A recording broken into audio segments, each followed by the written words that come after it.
René Arnoux is on the right, and on the left is Alain Prost. The red lights are about to go on, the revs are rising, and away they go. Up to the first right-hander at Cox. And it's Pironi up with them. Piquet in fourth place, I see there. It's Pironi going through into second place. The two Renaults have got the Ferrari sandwiched between them. Well, the race has already established that the Cosworth engine cars have got a big problem. The turbo-powered cars used their power very well on the first lap, particularly the Ferraris, that have even managed with that. They seem to have more power than the Renaults as well. And Villeneuve's going inside Pironi, having a go. Can't see whether he's quite made it or not, but they've got into a bit of a mess there. And one of the Ferraris has lost ground.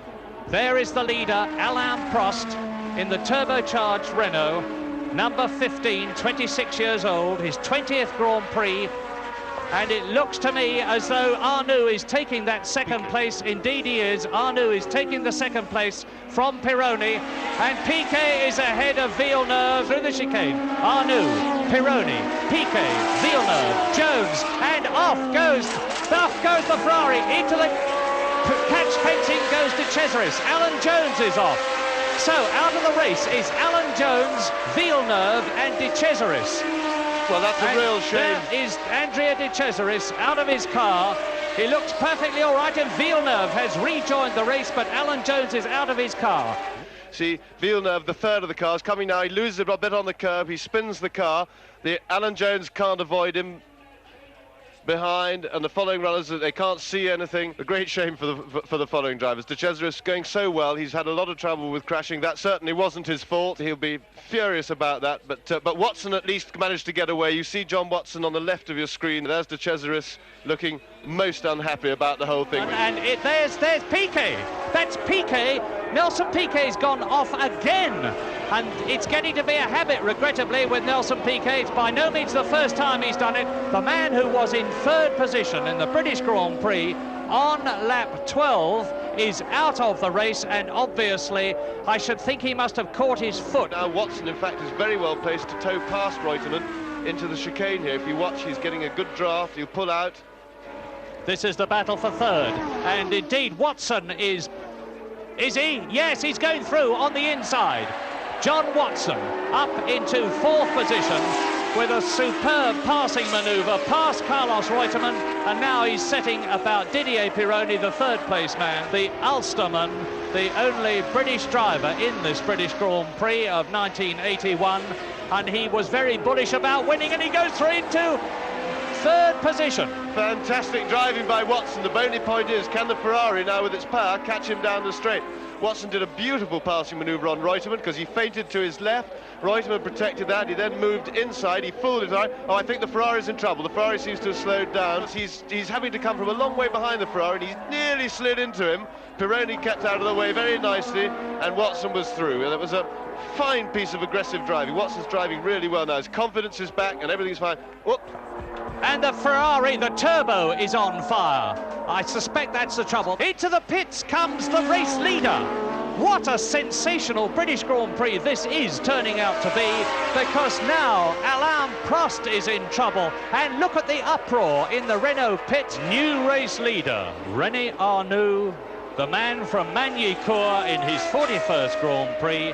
Elio De Angelis is having a mysterious conversation with somebody. I can't imagine what this is about. Any ideas, James? No, I've no idea, unless he was black flagged. He may well have been black flagged. He looks pretty upset about something. That was an official.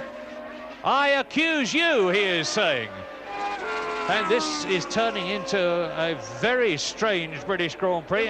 And it looks as if Arnoux may be in trouble, because Rabac's keeping up with him very well indeed. This could be tremendously significant. If Rabac gets past Arnoux, that will indicate that, and he's doing it, Arnoux is in trouble. Arnoux is definitely on lap 53 in trouble. If Rabac can get ahead of him and catch him and pass him, John Watson, who is in second position, can do the same thing. Yes, no rush, Watty, no rush, please don't. It's car's down on power. He doesn't have to take any risks. He can wait for his moment. Look, now he's got him. He's going to outbrake him easily into Beckett and away. John Watson, the man from Ulster, leads the 1981 British Grand Prix on lap 61 out of 68. Arnoux, of course, will inevitably drop back. He is now in second position. And still in third place, don't forget, with a flurry, a great sea of programmes waving all round the course, urging John Watson on. Not that he'll see them, of course.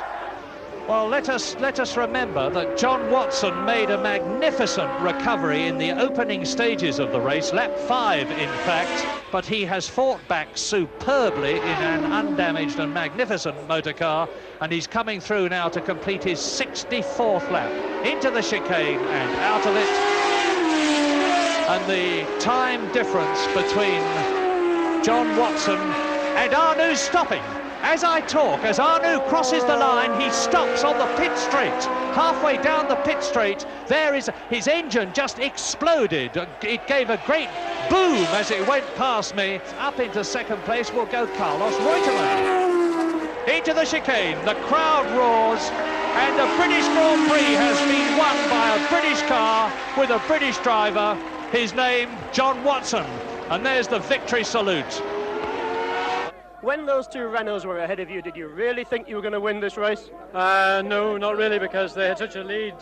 Because of the incident at the chicane, I lost a lot of time. But anyway, I think they were probably quicker than me.